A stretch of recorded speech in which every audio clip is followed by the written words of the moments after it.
الحمد لله رب العالمين، والصلاة والسلام على سيد الأولين والآخرين خاتم النبيين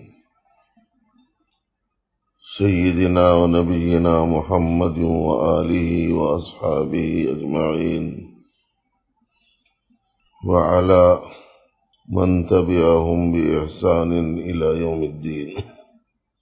أعوذ بالله من الشيطان الرجيم.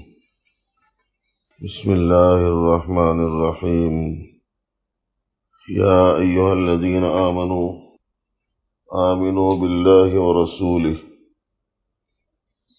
معزز سامعین کرام و حاضرین عظام، اللہ جل شانہ کی ذات عالی پر ایمان. علماء کرام نے دو قسم کا بتلایا ہے، اور شاید وہ قرآن کریم کے کسی ارشاد سے لیا گیا ہے کہ اے ایمان والو، اللہ پر ایمان لاؤ. یا ایھا الذین آمنوا آمنوا باللہ، کہ اے ایمان والو اللہ پر ایمان لاؤ. کچھ لوگ ایمان والے اپنے آپ کو کہتے تھے تو وہ یوں کہتے تھے کہ کیا ہم ایسے لوگوں کی طرح ایمان لائیں جو سمجھدار نہیں ہیں. ان سے کہا جاتا تھا آمنو کما آمن الناس، ایسا ایمان لاؤ جیسے صحابہ نے ایمان لایا. تو وہ لوگ کہتے تھے کہ کیا ہم لوگ ایسا ایمان لائیں جیسے ناسمجھ لوگ ایمان لاتے ہیں. اس کا مطلب یہ ہے کہ وہ پوری طرح مانتے نہیں تھے، ظاہر میں ماننے کا اظہار کرتے تھے، اندرون میں ماننے والی وہ کیفیت نہیں رہتی تھی. جیسے علم دو قسم کا ہوتا ہے، ایک وہ علم ہوتا ہے جس سے آدمی کا دل متاثر ہوتا ہو، اور ایک وہ علم ہوتا ہے جو آدمی کی زبان پر ہوتا ہے، دل اس سے متاثر نہیں رہتا. جیسے علماء نے فرمایا العلم علمان، علم علی اللسان و علم فی القلب. علم کی دو قسمیں ہیں، ایک وہ جو زبان پر ہوتا ہے اور ایک وہ جو دل میں ہوتا ہے. تو یہاں پہلے پڑھی گئی آیت میں ایمان والوں سے ایمان لانے کا حکم دیا جا رہا ہے. دوسری آیت میں جو آپ کو سنائی گئی اس میں اہل نفاق کو خطاب کیا گیا ہے.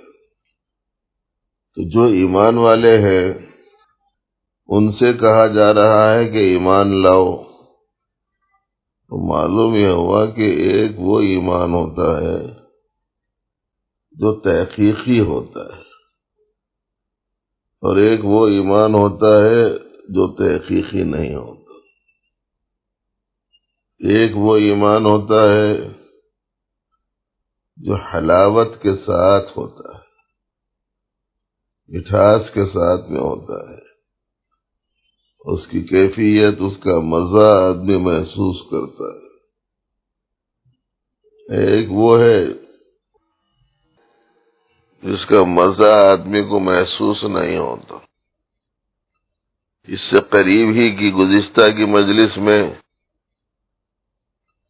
اس سلسلے میں نبی رحمت صلی اللہ علیہ وآلہ وسلم کا ارشاد مبارک سنایا گیا تھا کہ جس میں یہ صفات ہوتی ہیں اسے ایمان کا ذوق، ایمان کا مزہ، ایمان کی لذت، ایمان کی حلاوت محسوس ہوتی ہے. دوسرے لفظوں میں یوں کہہ لیجئے کہ ایک لوگوں میں وہ ایمان ہوتا ہے جو پایا جاتا ہے، اور ایک وہ ایمان ہوتا ہے جو اللہ کی جانب سے چاہا جاتا ہے. دونوں میں بڑا فرق ہے۔ طالب علم نے استاذ کی بات مان لی اور کوئی کام کیا تو مان تو لیا اس نے، مگر اس کا کام استاذ کو پسند نہیں آیا۔ اور ایک یہ ہے کہ استاذ کی بات مان لی اور کام ویسا کیا جیسا استاذ چاہتا ہے، دونوں میں فرق ہے۔ تو استاذ کہتا ہے تم نے مانا لیکن ویسا نہیں مانا جیسے ماننا چاہیے، تو معلوم یہ ہوا کہ ماننا پایا بھی جا رہا ہے لیکن اس میں کمی ہے۔ اسی کو سمجھانے کے لیے ہمارے بڑے لوگ کہتے ہیں ایک ایمان موجود ہے اور ایک ایمان مطلوب ہے۔ ماننا بھی ہے لیکن ویسا ماننا نہیں ہے جیسے ماننا چاہیے، ایک ایمان یہ ہے۔ اور ایک ایمان یہ ہے کہ ایمان بھی ہے اور ویسا ہے جیسے اللہ چاہتے ہیں۔ تو اللہ کی چاہت جس کے مطابق ہے وہ ایمان مطلوب ہے،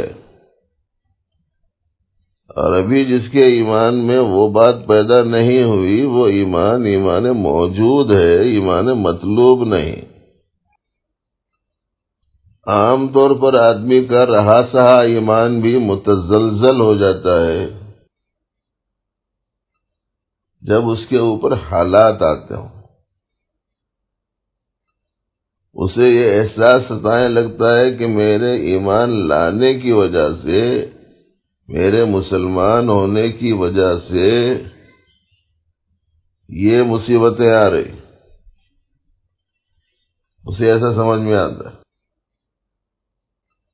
متزلزل ہو جا رہا ہوں۔ صحابہ کرام کا ایمان ایسا تھا کہ جب دشمنان اسلام مقابل میں آ گئے، جنگ کی نوبت آ گئی، جنگ کے بادل منڈلانے لگ گئے، تو صحابہ کرام کا ایمان کیسا تھا؟ ھذا ما وعدنا اللہ ورسولہ وصدق اللہ ورسولہ وما زادهم الا ایمانا وتسلیما۔ یہ تو وہی چیز ہے جس کا اللہ نے وعدہ کیا تھا اور اللہ رسول نے سچ فرمایا تھا۔ ان حالات کے پیش آنے کی وجہ سے ان کی دو باتوں میں اضافہ ہو جاتا تھا، ایک کیفیت ایمانی میں اور دوسرے اللہ کے منشے اور مرضی کے آگے سر تسلیم خم کرنے کی کیفیت میں اضافہ ہو جاتا تھا۔ مصیبتیں آتی تھیں تو ایمان بڑھ جاتا تھا، اب مصیبتیں آ رہی ہیں تو ایمان متزلزل ہو جا رہا، بیماریاں آ گئی، عقیدے میں کمزوری آ جا رہی، کسی کی طرف سے تکلیف پہنچانے کے حالات آ گئے، آدمی پریشان ہو جا رہا، فقر و فاقہ تنگی کی نوبت آ رہی تو آدمی پریشان ہو جا رہا، حکومتوں کی جانب سے خلاف میں سازشیں رچائی جا رہی ہیں تو اس کے قدم ڈگمگا رہے ہیں۔ یہ دنیا یہ تو امتحان کی جگہ ہے، جو جتنا قریب ہوتا ہے یا جس کو جتنا زیادہ قریب کرنا مقصود ہوتا ہے اس کی آزمائش اتنی ہی زیادہ ہوتی ہے۔ اللہ نے فرمایا قرآن مجید میں ام حسبتم ان تدخلوا الجنہ ولما یأتکم مثل الذین خلوا من قبلکم، کیا تم سمجھتے ہو کہ جنت میں داخل ہو جاؤ گے ولما يعلم الله ولما يأتكم مثل الذين خلوا من قبلكم، حالانکہ ابھی تمہارے اوپر وہ حالات نہیں آئے جو تم سے پہلے لوگوں کے اوپر آئے تھے۔ مستهم البأساء والضراء وزلزلوا، سختیوں نے، نقصانات نے انہیں اس درجے متاثر کیا کہ ہلا دیے گئے، اور یہ سمجھنے لگ گئے کہ اب تو کم از کم اب تو اللہ کی مدد آ جانی چاہیے۔ اتنی زیادہ سختیاں ہوئی، اتنے زیادہ پریشانیاں سامنے آئیں۔ ایک دوسری جگہ اللہ پاک فرماتے ہیں ام حسبتم ان تدخلوا الجنہ ولما يعلم اللہ الذین جاہدوا منکم ويعلم الصابرین، کیا تم سمجھتے ہو کہ جنت میں داخل ہو جاؤ گے، حالانکہ ابھی معلوم کرنا ہے کہ تم میں مجاہد کون ہے، صابر کون ہے، کون محنت اور کوشش اور مجاہدہ کرنے والا ہے، اور صفت صبر سے کون متصف ہے، ابھی دیکھنا باقی ہے، اس سے پہلے ہی جنت میں چلے جاؤ گے۔ وہاں نبی رحمت صلی اللہ علیہ وسلم اور صحابہ کرام اور ان سے پہلے حضرات انبیاء اعظام علیہم الصلوات والسلام کا حال معلوم کیجئے، معلوم یہ ہوا کہ بہت زیادہ آزمائشوں میں ڈالیں گے، بہت زیادہ مسائل ان کے ساتھ میں پیش آئے۔ اب اس سے زیادہ اور کیا کہ حاکم وقت نے آگ میں ڈالنے کا انتظام کر دیا حضرت ابراہیم علیہ السلام کے لیے۔ حضرت سیدنا موسیٰ علیہ نبینا علیہ السلام کو فرعون اور فرعونیوں نے بے حد نقصان پہنچانے کی تدبیریں کی۔ حضرت سیدنا عیسیٰ، حضرت سیدنا یحییٰ، حضرت سیدنا زکریا علیہم السلام کے ساتھ میں کیا سلوک کیا لوگوں نے، حضرت سیدنا لوط علیہ السلام کے ساتھ میں کیا رویہ رکھا لوگوں نے، حضرت سیدنا یونس علیہ السلام کے ساتھ میں کیا واقعات پیش آئے، حضرت سیدنا یعقوب علیہ السلام، حضرت سیدنا یوسف علیہ السلام کے ساتھ میں کیا کیا پیش آیا۔ اور ابتدائی اسلام میں صحابہ کرام کے ساتھ میں دشمنان اسلام نے کیا کیا رویہ اختیار کیا، اور خود نبی رحمت صلی اللہ علیہ وسلم نے ارشاد فرمایا اوذیت فی اللہ ما لم یؤذ احد، او کما قال علیہ السلام، کہ اللہ کے معاملے میں مجھے اس قدر تکلیف دی گئی کہ اتنی کسی اور کو نہیں دی گئی۔ تو یہ حالات آتے تھے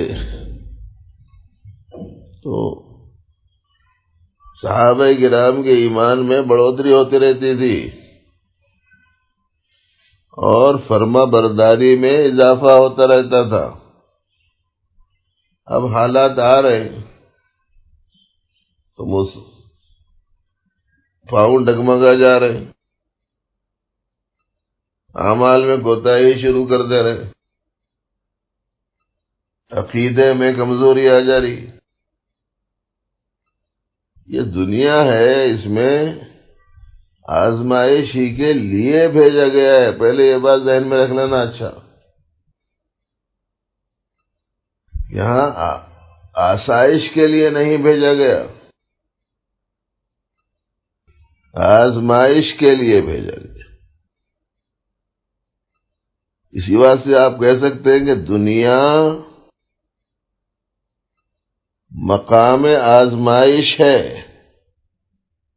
آخرت اہل ایمان کے لیے مقام آسائش ہے،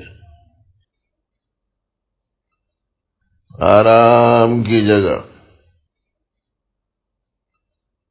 دنیا رہ گزر ہے، حقیقتاً رہائش گاہ نہیں۔ رہائش گاہ تو آخرت میں ہے۔ نبی علیہ السلام نے فرمایا کہ دنیا میں تم مسافر کی طرح رہو۔ تو معلوم یہ ہوا کہ مسافر تو رستہ طے کرتے رہتا، تو راہ گزر ہے یہ۔ آخرت یہ ٹھکانہ ہے، رہنے کی جگہ ہے۔ قرآن کریم میں آیا ہے وَإِنَّ الدَّارَ الْآخِرَةَ هِيَ دار القرار، او کما قال۔ مجھے تھوڑا سا شبہ ہو رہا جملے میں، وَإِنَّ الْآخِرَةَ هِيَ دار القرار، آخرت وہ ہے رہنے کی جگہ، یہ نہیں ہے۔ اب پریشانی لوگوں کی کیا ہے، جائے فرار کو جائے قرار سمجھ رہے، جہاں سے جانا ہے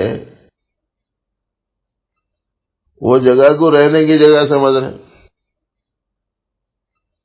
اور جو آزمائش کی جگہ ہے اس کو آسائش کی جگہ سمجھ رہے۔ اب ظاہر ہے کہ سمجھیں گے کچھ اور ہوں گا کچھ، تو پریشانی ہوں گی۔ ساری پریشانی تو اس کی رہتی۔ کوئی آدمی پریشان ہو کہ کیا بولتا، ارے انہیں ایسا کریں گا، میں سمجھا نہیں تھا، یعنی یہ سمجھاتا ہوں کہ میرے ساتھ میں انہیں اچھا سلوک کریں گا، وہ اچھا سلوک نہیں کرا تو بولتا بہت تکلیف ہوئی میرے کو، کوئی دوسرا کرتا تو اتنی نہیں ہوتی تھی، انہیں کرا اس واسطے ہو رہی تھی۔ تو کیا مطلب اس کا؟ اس کو یہ سمجھا کہ یہ میرے ساتھ میں اچھا سلوک کرنے والا ہے، اب انہیں اچھا سلوک نہیں کرا تو پریشانی بہت ہو گئی۔ اب ایسے ہی آزمائش کی جگہ کو آرام کی جگہ سمجھیں گے تو پریشانی ہوں گے نہیں ہوں گی، جائے فرار کو جائے قرار سمجھیں گے پریشانی ہوگی کہ نہیں ہوگی۔ سارا مسئلہ یہ ہے کہ جب اللہ فرماتے ہیں کہ ہم تم کو موت حیات دینے کا نظام تمہارے آزمانے کے واسطے کرے ہیں، قرآن شریف میں ہے نا یہ، خلق الموت والحیات لیبلوکم ایکم احسن عملا۔ موت حیات اس نے بنائی تاکہ تم کو آزمائے کہ تم میں سے کون اچھا عمل کرتا ہے۔ اب آزمائش کی جگہ آزمائش نہیں ہونا بول کے طے کر لے کے رکھے، پریشانی ہوں گی نہیں ہوں گی۔ اس واسطے سب سے بڑی جو پریشان کن چیز رہتی ہے وہ جہالت ہوتی ہے، لا علمی ہے وہ۔ پھر ایمان والوں کو تو یہ بھی سمجھنا چاہیے کہ جو جس قدر زیادہ اللہ کا پسندیدہ ہوتا ہے، یا جس کو پروردگار عالم جس قدر زیادہ نوازنا چاہتے ہیں، اس کی آزمائش بھی اتنی ہی زیادہ ہوتی ہے۔ جو آپ کی زیر تربیت ہو اور جسے آپ بہت کام کا بنانا چاہتے ہو، اس کی چھوٹی غلطی کو بھی نظر انداز نہیں کرتے، اور جو ویسے ہی عام قسم کا انہیں بڑی بھی غلطی کر دیا تو نظر انداز کر دیتے۔ اب جسے نظر انداز کر دیے اس کو دیکھ کے یہ قریب کا انہیں اتنی بڑی غلطی کرا تو کچھ بھی نہیں بول رہے. میرے سے چھوٹی غلطی ہو گئی، ڈانٹ رہے ہیں، ڈپٹ رہے ہیں، پکڑ رہے ہیں، دھکڑ رہے ہیں، سزا دے رہے ہیں. تو اس کی نظر عام آدمی کی طرف ہے، یہ نہیں دیکھ رہا کہ یہ مجھے کیا نوازنا چاہ رہے ہیں. اسی لیے جو قریب کا ہوتا ہے اس کی آزمائش بھی شدید ہوتی ہے. اس واسطے پریشان ہونے کی ضرورت نہیں زندگی میں پیش آنے والے حالات سے. میرا تعلق کس سے ہے وہ دیکھو. میرا تعلق اللہ سے ہے، اللہ مجھے آزمانا چاہتے ہیں. میرا تعلق اللہ کے رسول صلی اللہ علیہ وسلم سے ہے، ان کو سب سے زیادہ آزمائشوں میں ڈالا گیا، تکلیفیں میں مبتلا رکھا گیا. اس لیے ان حالات میں جو آج کل لوگوں کو درپیش ہیں، کسی کو بیماری ہے، کسی کی روزی میں تنگی ہے، کسی کی ملازمت چلی گئی ہے، کسی کی کمپنی بند ہو گئی ہے. آج کے اخبار میں آیا متوسط جتنا طبقہ ہے وہ نیا غریب ہے. پہلے سے لوگ غریب تھے، کچھ لوگ درمیانے تھے، کچھ لوگ مالدار سمجھے جاتے تھے. اب یہ حالات میں جو متوسط طبقہ ہے وہ نیا غریب ہو گیا ہے. حالات اتنے ہیں، جسموں میں تکلیف ہے، گھر کے ماحول میں سکون نہیں ہے، رشتہ داریوں میں تعلقات اچھے نہیں ہیں، لڑائیاں جھگڑے پنچاتا ہیں. یہ سارے جو مسائل ہیں ایک ایمان والے کو اس کے ایمان میں کمی آنے نہیں دیتے، کمزوری آنے نہیں دیتے. وہ تو اللہ نے بیان فرما دیا کہ ہم تم کو قائم آزمائیں گے. خوف کی حالات سے آزمائیں گے، قرآن شریف میں ہے. بھوک سے آزمائیں گے، قرآن شریف میں ہے. مال میں کمی سے آزمائیں گے، قرآن شریف میں ہے. جانوں میں کمی سے آزمائیں گے، قرآن شریف میں ہے. آمدنیوں میں کمی سے آزمائیں گے، قرآن شریف میں ہے. اور سب ایک ہی جگہ ہے. وَلَنَبْلُوَنَّكُمْ بِشَيْءٍ مِّنَ الْخَوْفِ وَالْجُوعِ وَنَقْصٍ مِّنَ الْأَمْوَالِ وَالْأَنفُسِ وَالثَّمَرَاتِ.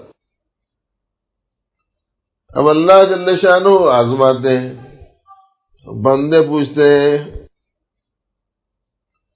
کئی کو ہو رہا ہوں گا ہمارے ساتھ میں ایسا،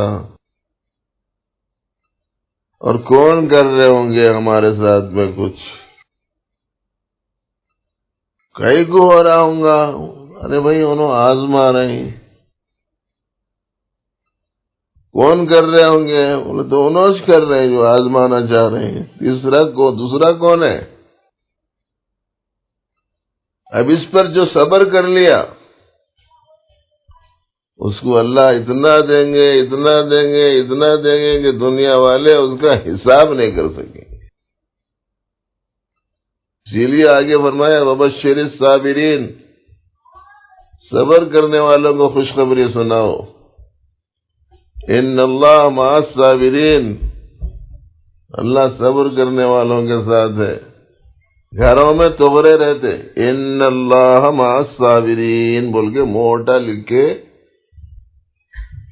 آئینے میں فریم کر کے رکھتے، اور ایک بھی اس میں صبر کرنے والا نہیں رہتا۔ اسی واسطے ہمارے ایک بزرگ بولتے تھے، جب تک کہ دل میں تھا تغروں میں آنے کی ضرورت نہیں تھی، جب دل سے نکل گیا تو باہر تغروں میں آ گیا۔ جس حال میں مولا رکھے، ایمان والا کہتا ہے سرے تسلیم خم ہے جو مزاج یار میں آئے۔ آپ جیسا چاہتے ہیں ٹھیک ہے، مانگنا عافیت، باقی راضی رہنا وہ جس حال میں رکھنا چاہتے ہیں ٹھیک ہے، فراخی میں رکھنا چاہیں وہ بھی ٹھیک ہے، تنگی میں رکھنا چاہیں وہ بھی ٹھیک ہے، صحت میں رکھنا چاہیں وہ بھی ٹھیک ہے، مرض میں رکھنا چاہیں وہ بھی ٹھیک ہے، توانائی میں رکھنا چاہیں وہ بھی ٹھیک ہے، کمزوری میں رکھنا چاہیں وہ بھی ٹھیک ہے، امن والے حالات میں رکھنا چاہیں وہ بھی ٹھیک ہے، خوف والے حالات میں رکھنا چاہیں تو وہ بھی ٹھیک ہے، وسائل کی زیادتی میں رکھیں وہ بھی ٹھیک ہے، وسائل بند کر دیں تو وہ بھی ٹھیک ہے۔ وہ جس حال میں رکھنا چاہیں گے ویسے ہی رہیں گا، بدلیں گا تو ہے نہیں۔ ہمارے سے کیا مطلوب ہے، ہم چاہے جیسا تو یہاں ہوتا نہیں، جو بھی ہوں گا انہوں چاہے جیسا ہوں گا، جب ہونا وہی ہے جو انہوں چاہتے ہیں تو اس کو منظور کر لینے میں کیا ہے؟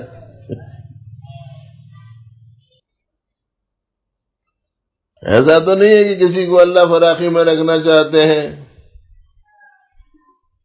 تو اس کو تنگی ملے، ایسا تو نہیں ہو سکتا، اور ایسا بھی نہیں ہو سکتا کہ کسی کو تنگی میں رکھنا چاہیں اس کو فراخی مل جائے، ہونے والا تو نہیں ہے نا ایسا۔ ما شاء اللہ کان وما لم یشاء لم یکن، اللہ جو چاہتے ہیں وہی ہوتا ہے، اور جو اللہ نہیں چاہتے وہ نہیں ہوتا۔ تو جب ہوگا وہی جو اللہ چاہتے ہیں تو ویسی صورت میں ہم بھی بول دیے ٹھیک ہے، قصہ ختم ہو گیا، سکون مل جاتا ہے، پریشانی ختم ہو جاتی۔ انہوں ایک چاہ رہے اپن ایک چاہ رہے، ہم چاہے تو ہو رہا نہیں، وہ ہو رہا جو انہوں چاہ رہے ہیں، تو میں چاہے تو نہیں ہوا بلکہ پریشانی شروع۔ اسی کو کہا گیا ہے کرو تفویض رب، ہر کام اپنا ہر کام پروردگار کے حوالے کر دو،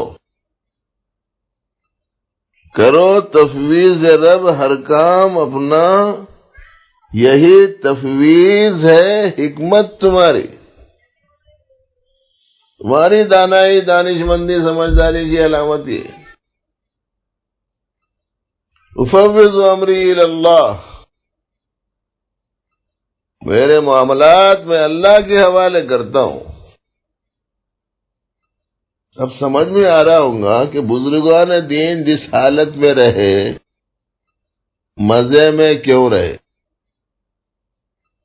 ان کی رضا اپنی رضا بنا لی، ان کا منشا اپنا منشا بنا لیا، ان کی مشیت و ارادہ اپنا ارادہ بنا لیا۔ وہ نواز رہے ہیں، کرم فرمائی کر رہے ہیں، وہ آزما رہے ہیں تو اپنا قریب کرنا چاہ رہے ہیں۔ دونوں چیزیں فائدے کی ہے نا، نقصان کہاں ہے اپنا؟ ایمان والا نقصان میں رہتا ہی نہیں، بار بار سنے سو حدیث ہے، سختی پہنچتی ہے صبر کرتا، انعام ملتا، نعمت ملتی، خوشی ملتی، شکر کرتا، انعام ملتا، تو انعام تو کہیں بھی نہیں گیا نا۔ اب یہ انعام کے واسطے تو میدانوں میں، اکھاڑوں میں جیت ہار کا مسئلہ نہیں رہتا، انعام جو ملتا نا اس کا مسئلہ رہتا۔ تو سامنے والا کمزور ہے مگر پیسے والا بہت ہے، اور اس کے سامنے والا طاقتور ہے مگر پیسہ نہیں ہے، تو وہ کمزور اس کو بولتا اکھاڑے میں لڑنے کا تیرے کو جو انعام ہے وہ تو ملیں گا ہی ملیں گا، اگر تو ہار گیا نا تو میرے کو ملنے والا انعام میں کا آدھا بھی تیرا۔ بولے تو انہیں ہونا بول کے ہار جاتا، تو ہار کے بھی زیادہ کمایا، انہیں جیت کے بھی کم کمایا۔ کیا بولتے اس کی فکسنگ،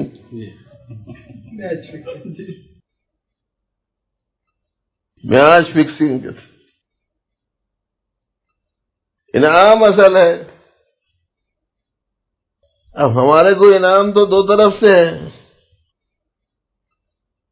راحت میں رہے تو بھی انعام ہے، کلفت میں رہے تو بھی انعام ہے۔ تو ایمان والا چونکہ یہ دو صفات رکھتا ہے اپنے اندر، ان میں صبر کی اور شکر کی، اسی لیے کسی بھی حالت میں نقصان میں نہیں ہوتا، فائدے ہی میں ہوتا ہے۔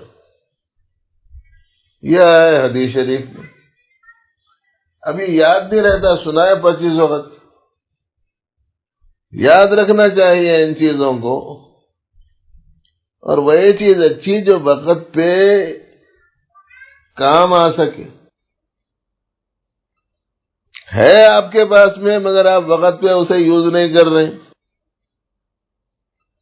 استعمال نہیں کر رہے تو فائدہ نہیں ہوگا۔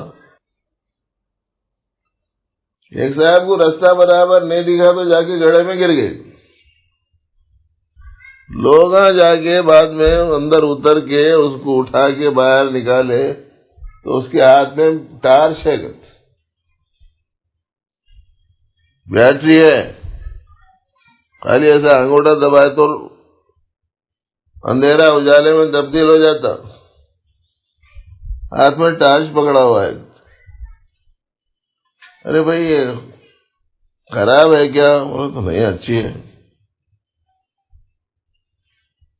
بیٹری اتر گئی کیا؟ نہیں، بیٹری بھی تازی ہے۔ کیا بلب پھٹ گیا کیا؟ نہیں، ویسا بھی نہیں ہوا۔ ارے بھائی جب تمہارے کو راستہ نہیں دکھ رہا تھا تو یہ ٹارچ آن کیوں نہیں کرے؟ بولتا نہیں استعمال کرا، جس وقت میں اس کو کھولنا چاہیے تھا، ہے اس کے پاس وہ چیز مگر نہیں کھول رہا، نقصان اٹھا رہا۔ اب ایک ایمان والے کو اگر یہ بات یاد رہی کہ جس حالت میں بھی میں ہوں، وہ حالات میں میرے لیے دو کام اگر ہیں وقت پہ استعمال کرنے کے، میرے کو کوئی نقصان نہیں۔ ان اصابته سراء شکر فهو خیر له وان اصابته ضراء صبر فهو خیر له۔ ایسی عجیب تعلیم دی نبی رحمت صلی اللہ علیہ وسلم نے۔ آخرت کی زندگی تو آخرت کی زندگی ہے، دنیا کی زندگی کو بھی راحتوں سے معمور فرما دیا ماننے والوں کے حق میں۔ خیر، میں ایمان کی قسمیں سنا رہا تھا آپ لوگوں کو، باتوں باتوں میں جزیات بڑھ جاتے تو اصل مضمون کی طرف سے دھیان ہٹ جاتا۔ تو ایمان والوں سے کہا جا رہا ہے ایمان لاؤ، تو معلوم یہ ہوا کہ ایمان تو ہے مگر اس کے تقاضے پر عمل نہیں ہے۔ اسی لیے ایمان والوں کی دو قسمیں قیامت کے دن بھی نمایاں ہوں گی۔ حدیث میں آتا ہے، جس کا مفہوم یہ ہے کہ ایمان والے جہنم میں داخل نہیں ہوں گے، اور یہ بھی آتا ہے کہ ایمان والے جہنم میں ہمیشہ نہیں رہیں گے۔ دو جملوں میں فرق سمجھ میں آ رہا؟ ایک ایمان والا وہ ہے جو جہنم میں جائے گا ہی نہیں، اور ایک ایمان والا وہ ہے جو جہنم میں رہے گا نہیں۔ یعنی کیا مطلب؟ ایمان لا کر ایمان کے تقاضوں پر پورا عمل نہیں کیا، اللہ کی نافرمانیاں کی، گناہ کیے، توبہ کیے بغیر اس دنیا سے گزر گیا، تو اللہ جل شانہ اپنی حکمت اور مصلحت سے جس کے گناہوں کی سزا دینا چاہیں گے، وہ پہلے گناہوں کی سزا دے کے پھر نکالیں گے جہنم سے، پھر اس کے بعد داخل کریں گے جنت میں۔ اور کچھ وہ ہوں گے کہ جنہیں اللہ جل شانہ دوزخ سے ابتدائی سے محفوظ رکھیں گے۔ تو دو قسم کے ایمان والے ہیں۔ گویا یوں سمجھ لیجئے کہ ایک ایمان جو پایا جا رہا ہے وہ خلود نار سے تو ذریعہ حفاظت ہے، دخول نار سے نہیں۔ اور ایک ایمان والا وہ ہے جو دخول نار سے بھی محفوظ رکھنے والا ہے۔ یہ جو ایمان ہے اسی کو ایمان مطلوب کہتے ہیں، کہ شروع ہی سے پروردگار عالم کی عنایت اس کے اوپر ایسی ہو کہ اس کے حق میں شروع ہی سے جنت کا فیصلہ فرما دو۔ اب ان قسموں کے بارے میں جو مفہوم ہے اگر سامنے آ گیا ہے تو ٹھیک ہے، نہیں آیا ہے تو تھوڑی سی مثالوں کے ذریعے سے وضاحت کرنے کی بھی ضرورت پڑ سکتی ہے۔ ایمان ہے آدمی کا کہ بیماریوں سے شفا اللہ دیتے، شافی حقیقی اللہ پاک ہے۔ اب بیمار ہو گیا، تکلیفوں میں گر گیا تو پریشان ہو گیا، پریشان ہو کے ایک صاحب کے پاس میں گیا، ایک دواخانے کو گیا، دوسرے دواخانے کو گیا، ایک عامل کرنے گیا، دوسرے عامل کرنے گیا، کئی دواخانے چھان مار لیا، کئی عاملوں کرے چکر لگا لیا۔ اب آگے کیا بولتا کہ یہاں بھی گیا تھا، وہاں بھی گیا تھا، وہاں بھی گیا تھا، میرا کام ہی نہیں ہوا۔ اس کا مطلب یہ کہ وہ یہ سمجھ رہا ہے کہ یہاں گئے تو کام بن جاتا، بلکہ سمجھ کے گیا۔ کام بنانے والا کون ہے؟ وہ ذہن سے نکل گیا۔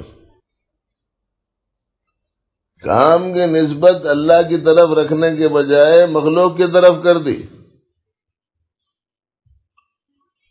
فائدے کی نسبت اللہ کی طرف کرنے کے بجائے مخلوق کی طرف کر دی، نقصان کی نسبت اللہ کی طرف کرنے کے بجائے مخلوق کی طرف کر دی۔ نافع اور ضار تو صرف اللہ ہے، شافی تو صرف اللہ ہے۔ پہلے زمانے کے حکیمہ اپنے تجویز کردہ نسخوں کے اوپر پہلے لکھتے تھے ہوا شافی، بلکہ دوا تو میں لکھ رہا ہوں، شفا وہاں ہے بولتے تھے۔ تو اب ایمان بھی ہے، ایمان کے تقاضے کے خلاف حالت بھی ہے۔ یہ ایمان موجود ہے، ایمان مطلوب نہیں۔ نماز 5 وقت کی فرض ہے، اور بھائی اسلام میں 5 وقت کی نماز فرض ہے، اگر نماز کو جاتا نہیں یا نماز ادا کرتا نہیں، تو نماز ادا نہیں کر رہا ہے تو اس سے پوچھو نماز فرض ہے کہ نہیں ہے؟ کہتا ہے۔ ارے بھائی ایک چیز کو جب مانے ہوئے ہیں تو پھر کرے کیوں نہیں؟ اور صاحب یہ کام تھا، وہ کام تھا، سستی ہو گئی، کاہلی ہو گئی۔ تو معلوم یہ ہوا کہ ایمان موجود ہے، یہ ایمان مطلوب نہیں ہے۔ جو ایمان آدمی کو اس کے تقاضے پر کھڑا نہ کر دے وہ ایمان مطلوب نہیں۔ کسی تاجر سے پوچھو میاں سچ بول کے کاروبار کرنا چاہیے یا جھوٹ بول کے، اسلام کیا کہتا ہے؟ تو اسلام تو یہ کہتا ہے کہ بھائی سچ بول کے کرو کاروبار، جھوٹ بول کے مت کرو۔ ارے بھائی تم فلانے گاہک کو جھوٹ بول دیا نا، کیا کرنا، یہ سچ بولے تو فائدہ کم ہوتا۔ تو مان رہا ہے ایک بات کو، اس کے تقاضے کے اوپر عمل نہیں کر رہا۔ اس سے پوچھو کہ گھر میں گھر والوں کے ساتھ، رشتہ داروں کے ساتھ سلوک کرنے سے متعلق اسلام کیا کہتا ہے؟ نیک سلوک کرنے کا حکم دیتا ہے۔ عاشروہن بالمعروف، گھر کی عورتوں کے ساتھ معاشرت نیکی کے ساتھ اختیار کرو،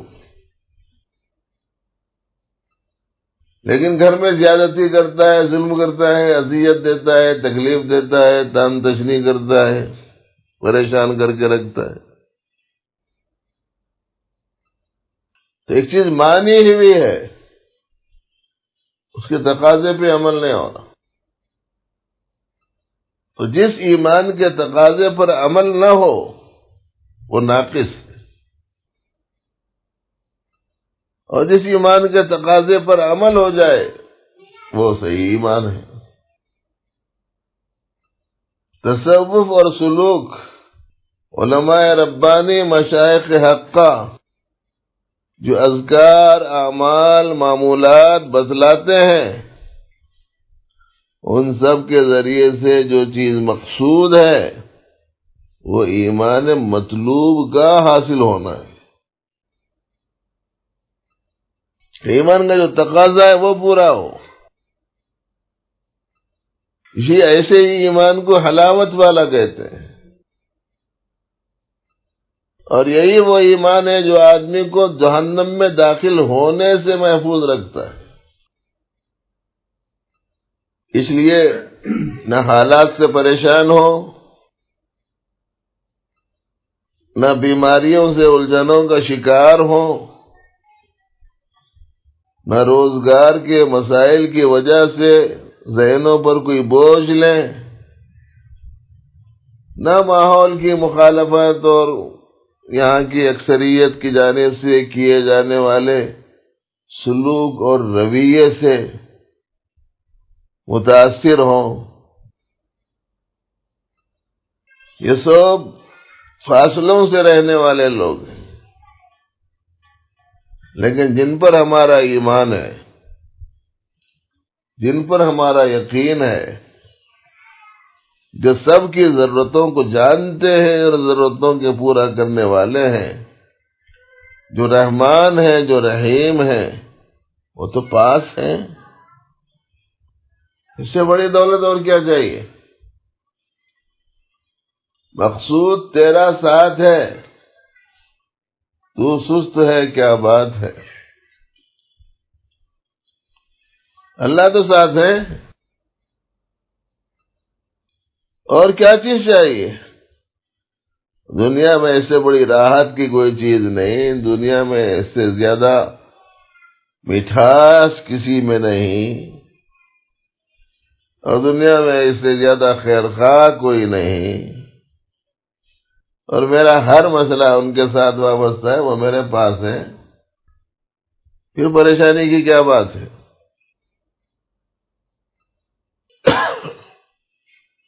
مگر پریشانی سے محفوظ کون رہتا؟ دل عشق سے آباد رکھ، اللہ بس باقی ہوس، ان سے محبت ہو جانا، اور جب معلوم ہو جائے کہ جن سے میرے کو محبت ہے انہوں میرے کو یوں دیکھنا چاہ رہے ہیں، بولے تو اس میں بھی مزہ ہے، یہ حالت میں دیکھنا چاہ رہے ہیں انہیں تو اس میں یہ مزہ ہے۔